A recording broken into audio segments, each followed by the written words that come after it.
keadaan sehat walafiat. Mohon maaf, ini sedang keluar Zoom nih. Oke.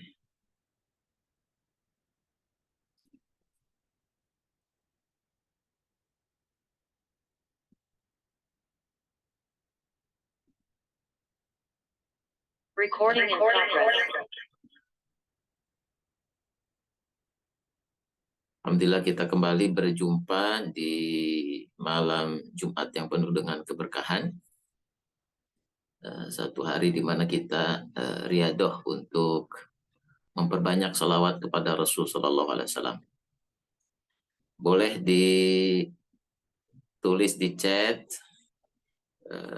Anda siang dan malam bersalawat itu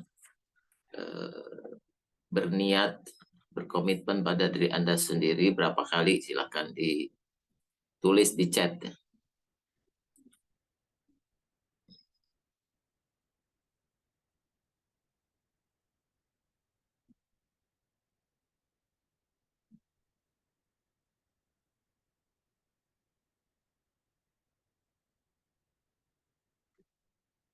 Berapa kali Anda bersalawat kepada Rasul Sallallahu Alaihi Wasallam di hari raya Jumat ini. Terima kasih kehadirannya. 1000 ke Jasira, Teh Tania, juga Teh Iva dan Bang Ajo, Teh Riri, Teh Aprian.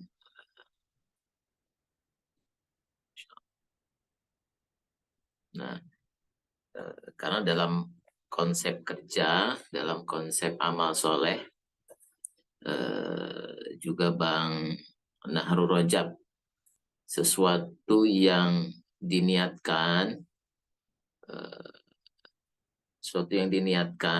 lalu diazamkan berapa kalinya, dan itu didawamkan setiap waktu tertentu, dia akan menjadi wirid.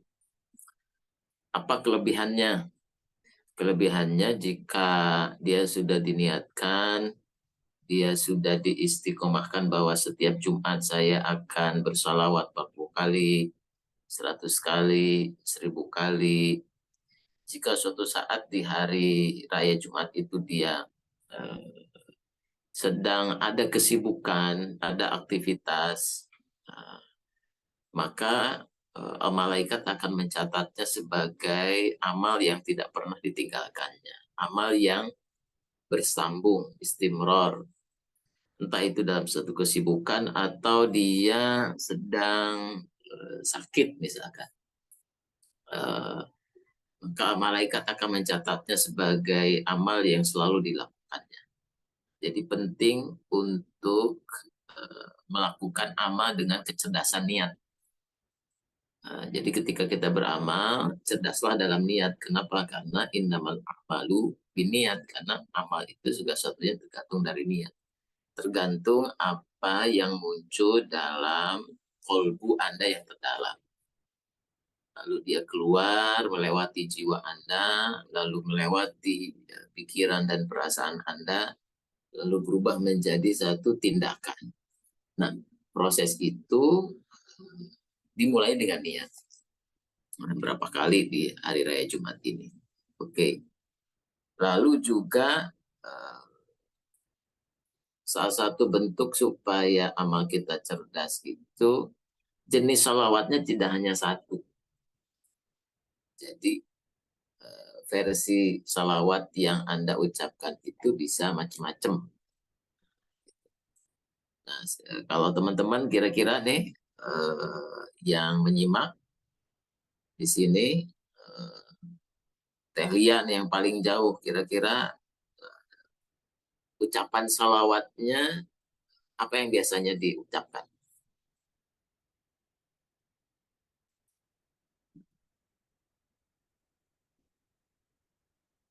Salawat yang biasa dipakai di tahiyat akhir Ustadz, sama yang paling pendek aja. Allahumma sholli ala sayyidina Muhammad wa ala ali sayyidina Muhammad, gitu aja. Karena ya, iya. Karena, kalau pergi-pergi, kalau kan sering, kegiatan di luar gitu, jadi kayaknya itu yang duluan teringat gitu kalau kita jadi mulutnya itu kan nggak bicara kayak gitu, tapi kadang hati kita tuh langsung langsung shalawatan gitu, Ustaz. Ya, baik, alhamdulillah.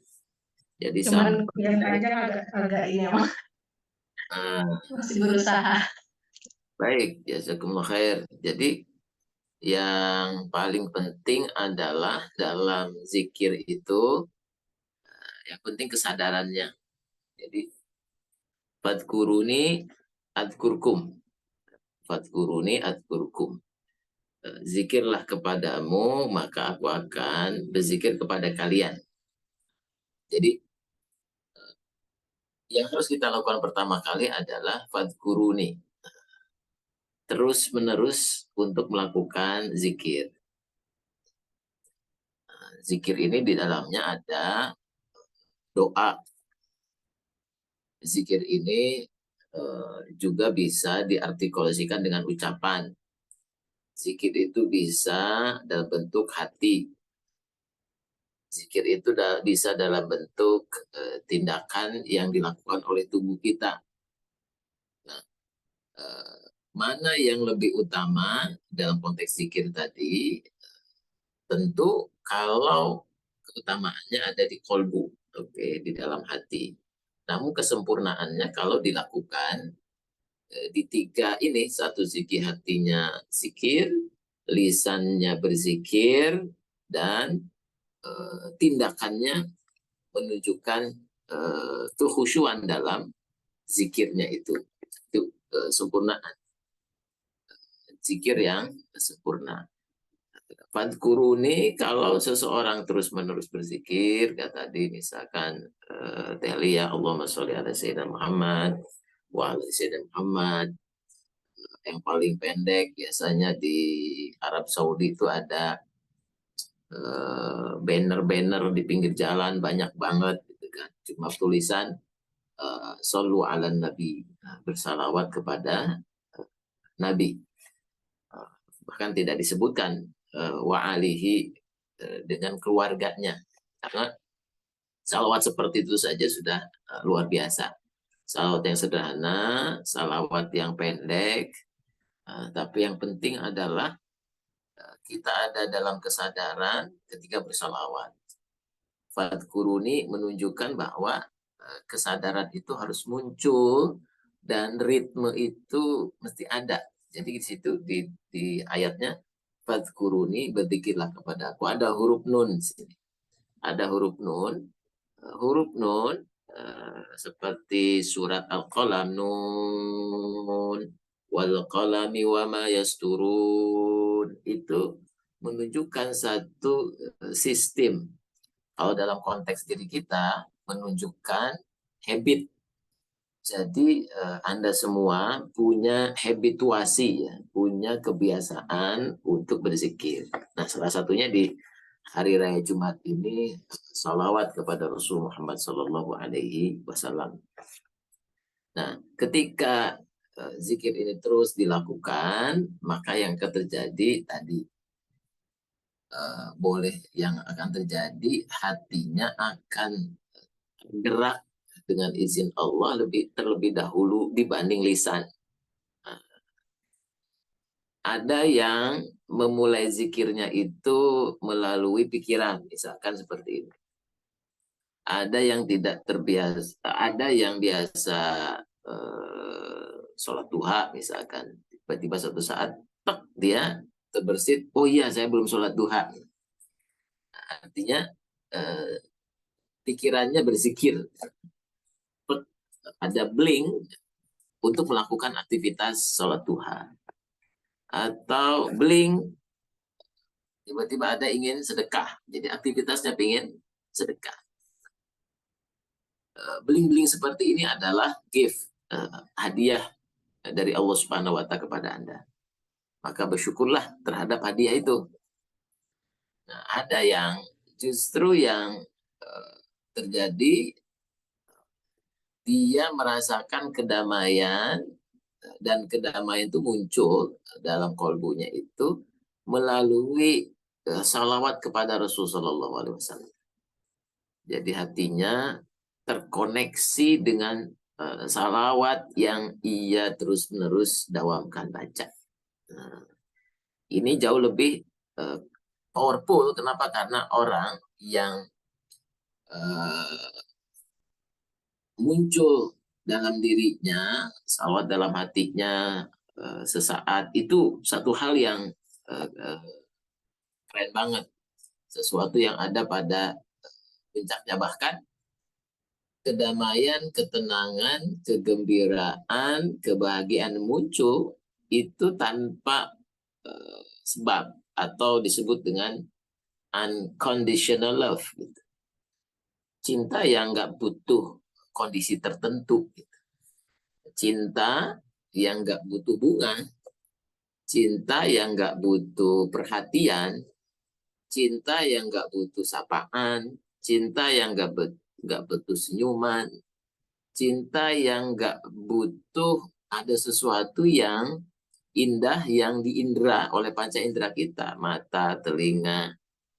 Jadi unconditional. Jadi kita merasakan cinta yang dalam tanpa harus sesuatu objek yang kita cintai itu melakukan sesuatu kepada kita. Itu kalau dalam konteks suami istri, unconditional love ini kalau sudah sampai mendalam seperti itu luar biasa. Artinya apapun perlakuan suami, perlakuan istri, perlakuan dia itu itu tidak akan mengubah satu cintanya yang mendalam kepada suaminya, kepada istrinya. Itu namanya unconditional love.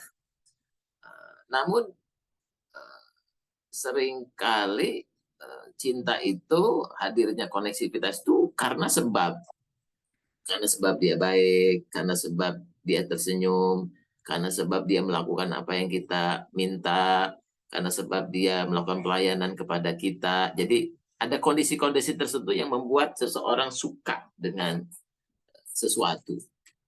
Jadi, nah, ketika orang berzikir dan dia terus-menerus berzikir, maka mudah-mudahan kita semua mendapatkan posisi unconditional love ini. Dan itu jauh lebih nikmat, jauh lebih membahagiakan, jauh lebih menyenangkan. Dan itu pemberian Allah yang luar biasa. Sehingga Anda menikmati betul pengabdian kepada Allah Subhanahu wa Ta'ala. Gimana caranya ya tadi? Yuk sama-sama kita tuliskan lewat siap Jumat ini saya mau berzikir sekian puluh kali, sekian ribu kali. Gimana Anda mengambil porsi waktu dari zikir yang katakanlah 1000 kali itu? Apakah Anda lakukan selesai di pagi hari, selesai di sore hari, atau Anda lakukan 1000 itu 5 waktu, berarti dibagi 200 salawat. Lalu salawat Anda akan lakukan itu, apakah Anda spreading, jadi pokoknya siang dan malam 1000 aja. Saya punya iring, zikir tasbih yang disimpan di jari. Kemarin istri saya dapat hadiah iring itu yang sekarang bisa dipencet, yang kayak cincin. Sampai ada orang yang berkata kepada istri saya, Mbak, itu cincinnya batunya bagus ya, hitam di atasnya, padahal itu layar hitungan zikir, bukan batu akik gitu. Orang menyangkanya batu akik, kenapa? Karena hitam di atasnya, padahal dia cuma layar untuk menunjukkan berapa zikir yang sudah dilakukan. Itu memudahkan. Atau Anda lakukan itu 1000 tiap hari, terus menerus sampai terjadi proses tadi, kenikmatan. Fadkuruni adzkurkum. Nah, fadkuruni adzkurkum. ingatlah engkau kepadaku, aku akan mengingatmu. Adzkurkum. Nah, kalau unconditional zikir ini terjadi, wah, itu berarti Anda sudah mendapatkan buah dari zikir Anda. Jadi kalau hati Anda mengalami unconditional zikir, berarti Anda mendapatkan buah dari zikir itu. Lalu gimana, Bang, kalau kita nggak mendapatkan buah zikir itu? Oh, itu karena buah dari zikir itu adalah pemberian Allah, hadiah dari Allah. Itu tidak bisa Anda upayakan. Dia blessing, dia diberi. Nah, tetapi yang bisa kita upayakan adalah komitmen kita berzikir, komitmen kita bersalawat setiap hari Jumat lebih banyak. Gitu. Nah, kita tiap hari bersalawat, khusus untuk hari Jumat ditambah kuantitasnya, ditambah kualitasnya. Seperti itu. Nah, ketika adzkurukum fadzkuruni adzkurukum, maka Anda mendapatkan buah dari zikir itu, unconditional zikir. Jadi Anda merasa lapang, Anda merasa Rasulullah SAW menyapa Anda. Anda merasa Rasulullah hadir di dekat Anda. Anda merasakan Rasulullah menatap Anda, mendengar Anda, dekat dengan Anda. Itu Anda rasakan betul. Jauh sebelum lisan sahabat semua ini bersalawat kepada Rasulullah SAW. Kondisi itu terjadi, lalu berikutnya lisan kita bersalawat. Allahumma sholli ala Sayyidina Muhammad wa ala Sayyidina Muhammad. Terus berzikir. Adzkurkum juga menunjukkan bahwa ketika Anda mendapatkan buah dari zikir ini, buah dari salawat ini, adzkurkum, ini menunjukkan Allah, tidak hanya Allah Jalla Jalaluh yang mengingat Anda. Ketika Allah Subhanahu wa taala adzkurkum, mengingat hambanya, itu berarti seluruh makhluk yang ada dalam kekuasaan Allah Subhanahu wa taala berzikir mendoakan Anda. Itu kan luar biasa. Fadkuruni adzkurkum. Hewan-hewan, para malaikat itu diberitahukan bahwa Allah Subhanahu wa taala adzkurkum, mengingat Anda.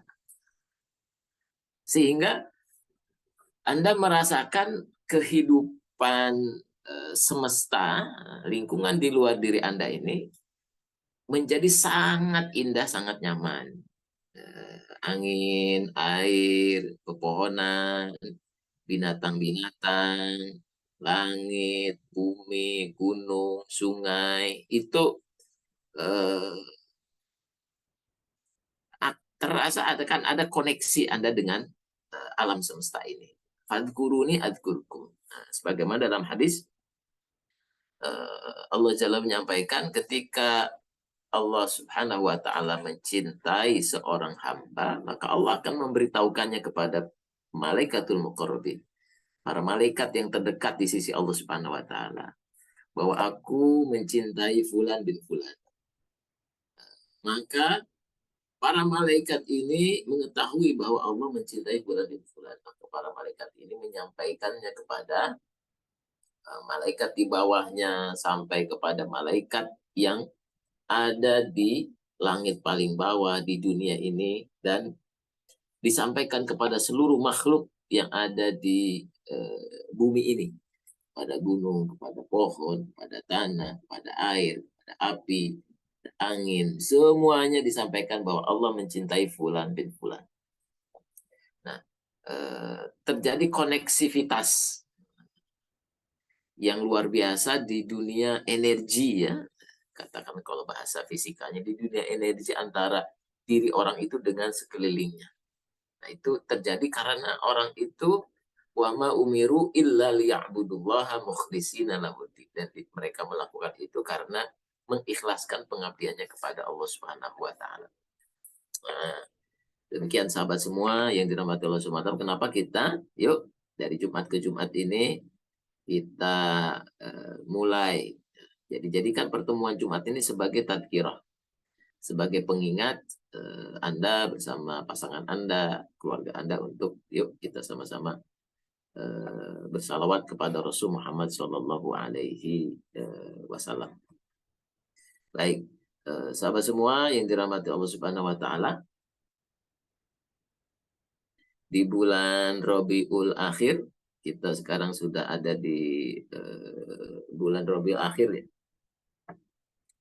Nah, salah satu yang mesti kita pahami di bulan Rabiul Akhir ini adalah bahwa apapun kondisi yang terjadi pada diri kita, itu semua adalah ujian.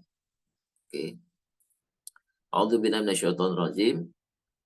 Tabarakalladzi biyadihil mulku wa huwa ala kulli syai'in qadir alladzi khalaqal mauta wal hayata liyabluwakum ayyukum ahsanu amala. Jadi Allah memberikan ibtila. Memberikan ibtila. Ibtila ini satu tempaan yang Allah takdirkan untuk kita dan 100% hakul yakin baik untuk kita. Jadi apapun yang terjadi dalam kehidupan kita, di sisi qadar Allah Subhanahu wa Ta'ala, itu adalah kebaikan. Itu adalah kebaikan. Nah, itu sebagai ujian terhadap apa? Ujian terhadap al-iman, iman yang ada di dalam qalbu kita. Jadi setiap orang diuji dan ujiannya ada di dalam qalbu setiap manusia. Maka dikatakan dalam Al-Quran, afasiban nas ayutsraku ayyaqulu amanna, di surat Al-Ankabut. Apakah manusia menyangka dia akan dionggokkan begitu saja, dia dibiarkan begitu saja? Oh, enggak. Ketika orang mengatakan amanna, kami telah beriman, atau amantu billah, aku telah beriman kepada Allah, sedangkan mereka fahum la yuftanun, mereka tidak diberikan ujian, tidak diberikan fitnah. Fitnah itu fatana, yaftanu itu seperti seseorang ada besi yang masih belum tajam, maka besi ini ditempa, dipukul. Hasbi Allah, haqi Allah. Kalau Anda melihat film Ertuğrul, film kebangkitan kekhalifahan Turki Utsmani, Ertuğrul itu selalu ada fragmen menempa pedang dengan sambil mengucapkan zikir.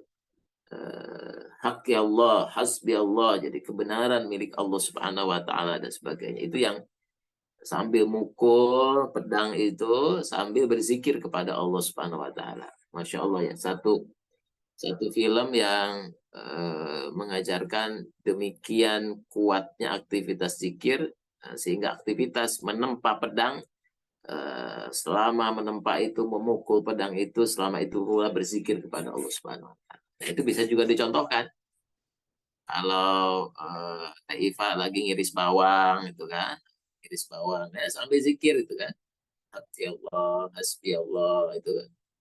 Terus sambil ngiris-ngiris bawang, ngiris-ngiris kangkung, atau masak air ya, itu sambil berzikir kepada Allah Subhanahu wa Ta'ala. Nah, di bulan Rabiul Akhir ini adalah satu dalam kurikulum Mentari Hati, dalam kajian formula istiqomah, kita mesti sadar bahwa kita adalah objek ujian. Jadi objek ujian. Dan ujian itu tadi qadar Allah itu khairihi wa syarihi. Bisa baik, bisa buruk dalam prasangka kita. Jadi Bang Ajo bisa jadi fitnah buat Taifah bisa jadi fitnah buat Bang Ajo. Dian bisa jadi fitnah buat AB bisa jadi fitnah buat Dian. Jadi resiprokal. Jadi ketika kita ketemu dengan orang, ketemu dengan makhluk yang lain, maka kita menyadari mereka itu berpotensi jadi ujian bagi kita. Liyabluwakum ayyukum ahsanu amala. Ujian ini hadir supaya Anda bertumbuh menjadi lebih baik. Anda bertumbuh menjadi lebih kuat. Anda punya kekokohan. Dan itu yang kalau kita ingin lihat manusia-manusia yang tangguh, manusia-manusia yang kokoh dengan imannya, Anda bisa bercermin kepada pemuda-pemuda di Gaza. Pemuda-pemuda yang berjihad di jalan Allah Subhanahu wa taala.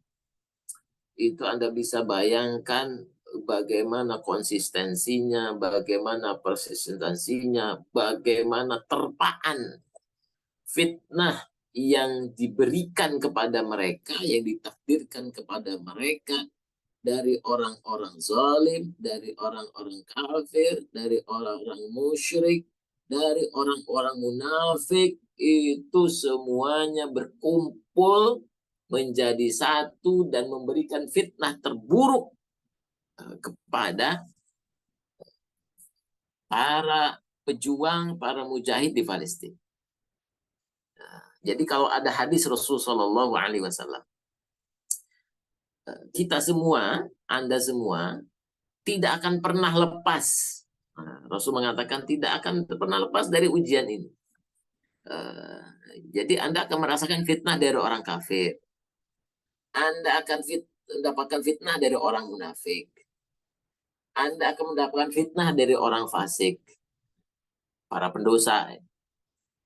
Orang yang Anda akan mendapatkan fitnah dari musyrikin, kafirin. Jadi setiap hari dalam interaksi kita di dunia ini, dalam hidup yang sekali dan sebentar ini, kita akan mendapatkan terpaan-terpaan. Bahkan itu sengaja ditujukan oleh orang itu kepada Anda. Dan itu terjadi. Kalau di sosmed itu ada seorang ibu yang sangat hasut kepada tetangganya, sehingga kotoran dilemparkan ke pagar tetangganya. Luar biasa berbagai sampah diberikan kepada tetangganya. Demikian buruk akhlaknya kepada tetangganya. Nah, kita ketika ada pada posisi itu, pada posisi yang diuji, untuk apa diuji tadi? Supaya lebih tumbuh menjadi lebih kokoh, menjadi lebih baik, lebih kuat. Jadi sadari perspektif ini bahwa kita selalu diuji.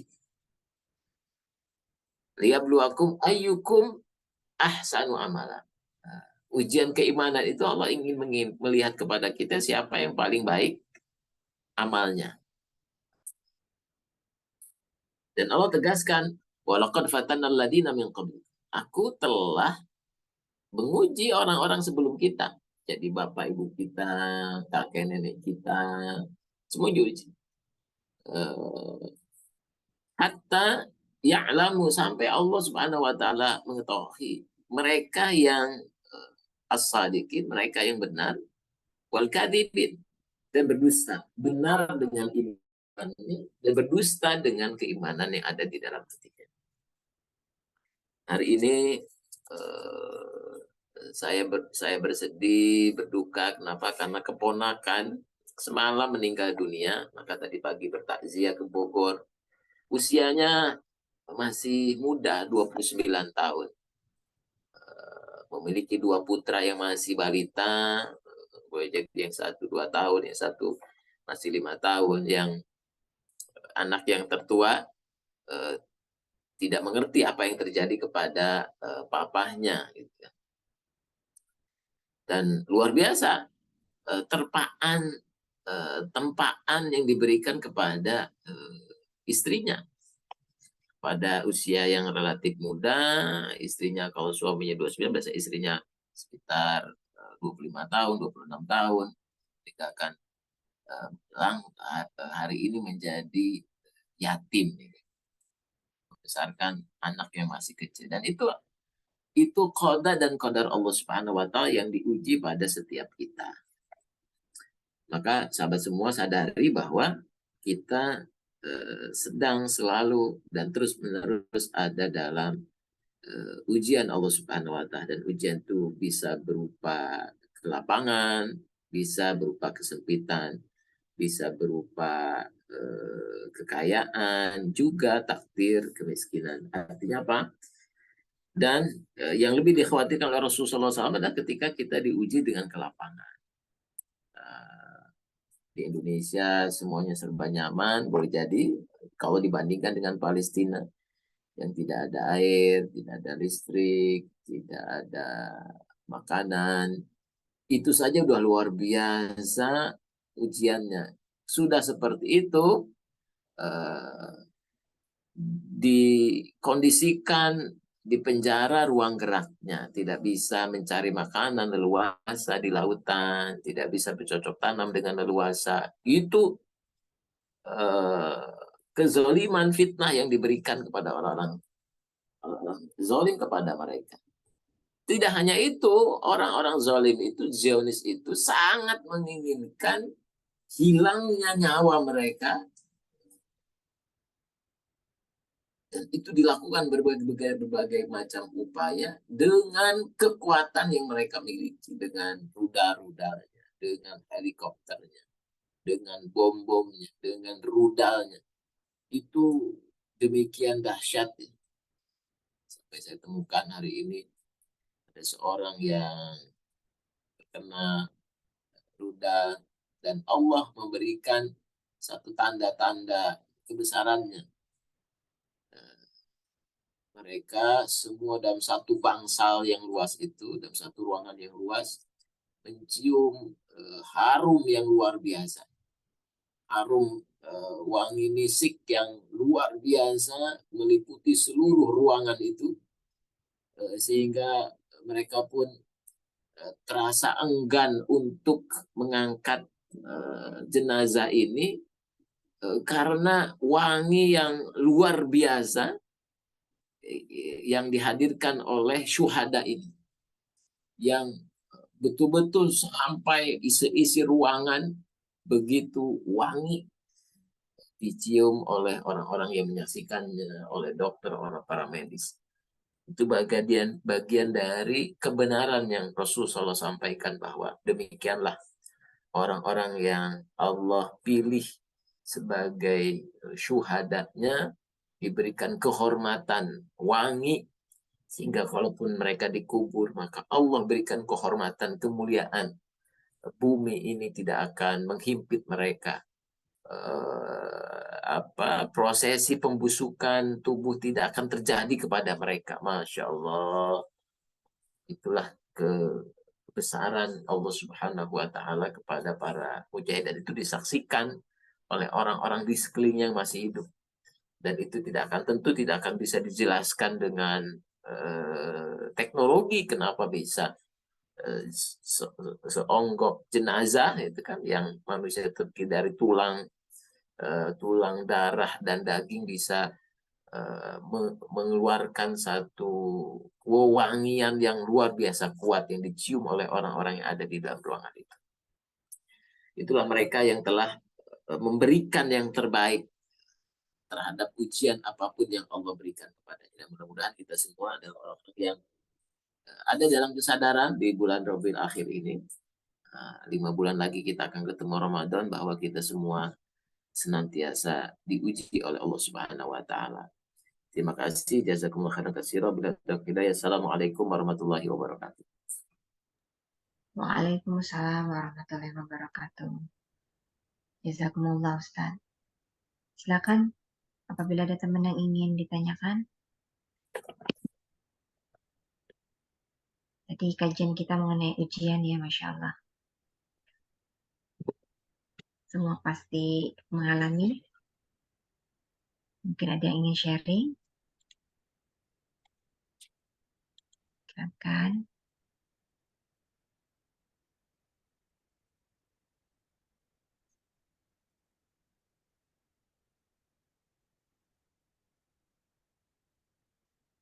Belum ada nih sepertinya Ustaz. Baik, alhamdulillah wa syukurillah. Sahabat semua yang dirahmati Allah Subhanahu wa taala, saya menyampaikan juga salah satu hadis Rasul sallallahu alaihi wasallam dari hadis sahih, ahabut ta'am ilallah, sebaik-baik makanan yang dicintai oleh Allah Subhanahu wa taala, maka surat alaihil aidi, makanan yang banyak tangan memakan.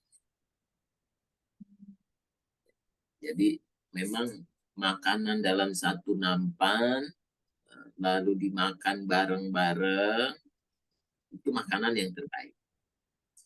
Oh gitu. Bagi suami istri, kapan terakhir Piring Anda berdua aja ya. makan dalam satu piring? Bukan nggak punya beras ya, bukan nggak punya beras akhirnya makan satu piring.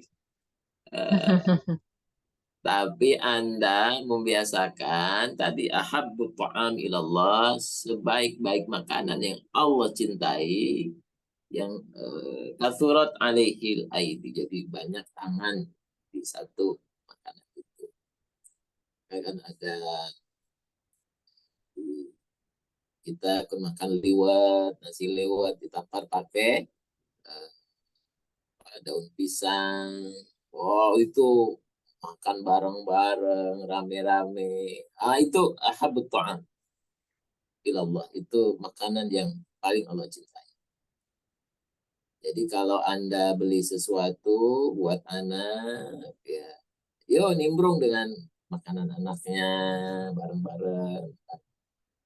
Makanannya dengan istri Anda, Pak suami Anda, anak Anda, sengaja. Jadi itu salah satu hal yang memberkahi rumah tangga Anda. Jadi beli sesuatu, misalnya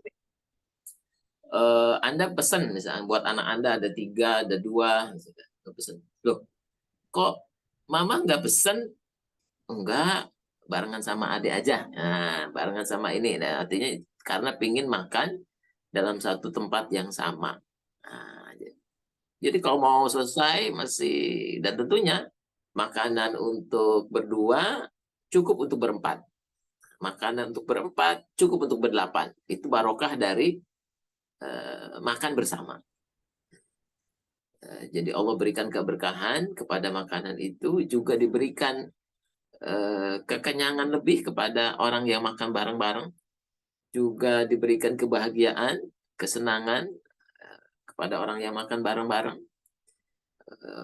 Dan satu sisi itulah yang mesti kita lakukan. Atau sampai karena makan dekat bareng, sampai ada juga kalau Anda ingin memiliki kebarokahan dalam rumah tangga, ya tadi ya, makan pakai tangan Anda setelah dicuci bersih tentunya, lalu ujung jari-jari Anda dibersihkan oleh mulut teman Anda atau pasangan Anda. Wah, itu luar biasa ya.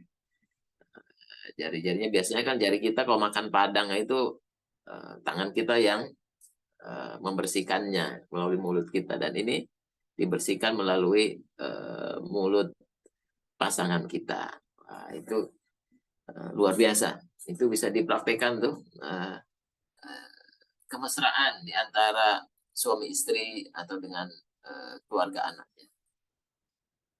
Itu salah satu hadis dari Rasul Muhammad Sallallahu Alaihi Wasallam. Untuk kenapa? Karena suatu saat Rasulullah bertanya, ya Rasulullah, ada sahabat bertanya, kami makan kok, makan nggak kenyang ya. Kami sudah makan tapi nggak terasa kenyang. Maka Rasulullah SAW menyampaikan, kalian makannya sendiri-sendiri sih. Nah, kalian makannya berpencar. Maka di Indonesia, kalau kita makan, yuk ada di meja makan, di tempat makan bareng, karena itu dengan keberkahan. Maka berkumpullah kalian pada makanan kalian dan sebutlah nama Allah, maka Allah akan memberikan berkah kepada kalian di dalam makanan itu. Jadi makanan 1 orang cukup untuk 2 orang, makanan 2 orang cukup buat 4 orang cukup buat 8 orang. Dan itu disampaikan dalam hadis-hadis yang sahih. Mudah-mudahan bisa kita amalkan dan kita sampaikan kepada orang di sekeliling Anda. Terima kasih. Jazakumullah khairan katsira. Assalamualaikum warahmatullahi wabarakatuh.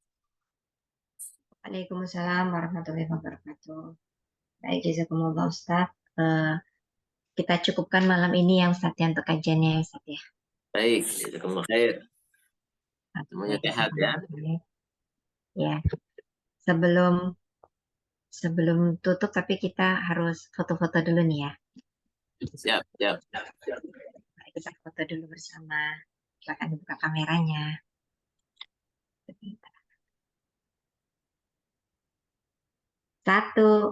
2, 3. Dan saya sudah save ini. Oke, baik. Kita tutup dulu kajian malam ini. Jazakumullah Ustaz atas kajiannya. Insya Allah mengingatkan kita untuk lebih sabar karena jadi ingat kembali bahwa kita adalah memang objek ujian. Insya Allah teman-teman yang pasti sedang dapat ujian bisa jauh lebih sabar. Insya Allah. Kita tutup bersama-sama dengan membaca hamdalah. Alhamdulillahirrahmanirrahim. Dan doa penutup majelis. Subhanallah. Terima kasih semuanya. Terima kasih semuanya. Sampai jumpa minggu depan insya Allah.